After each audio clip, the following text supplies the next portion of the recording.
Ésaïe 53. Qui a cru à ce qui nous a été annoncé?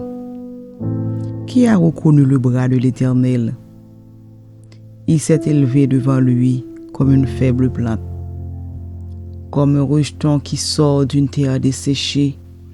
Il n'avait ni beauté ni éclat pour attirer nos regards, et son aspect n'avait rien pour nous plaire. Méprisé et abandonné par des hommes de douleur et habitués à la souffrance, semblable à celui dont on les détourne le visage. Nous l'avons dédaigné, nous n'avons fait de lui d'aucun cas. Cependant, ce sont nos souffrances qu'il nous a portées. C'est de nos douleurs qu'il s'est chargé, et nous l'avons considéré comme puni, frappé de Dieu et humilié. Mais il est blessé pour nos péchés, brisé pour nos iniquités. Le châtiment qui nous donne la paix est tombé sur lui, et c'est par ses meurtrissures que nous sommes guéris. Nous étions tous errants comme des brebis, chacun suivait sa propre voie, et l'Éternel a fait retomber sur lui l'iniquité de nous tous.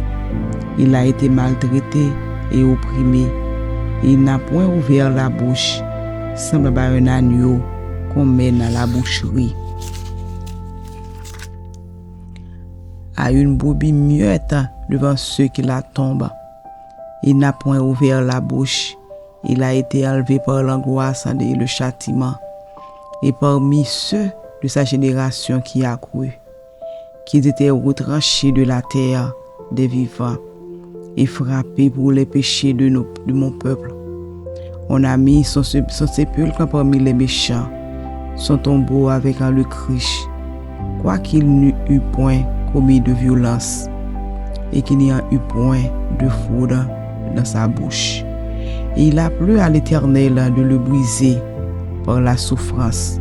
Après avoir livré sa vie en sacrifice pour le péché, il verra une postérité et prolongera tes jours.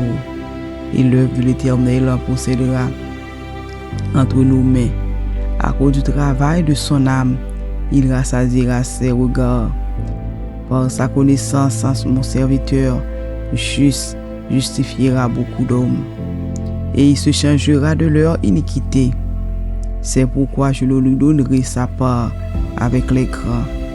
Il partagera le butin avec les puissants, parce qu'il s'est livré lui-même à la mort, et qu'il a été mis au nombre des malfaiteurs, parce qu'il a porté les péchés de beaucoup d'hommes, et qu'il intercède pour les coupables.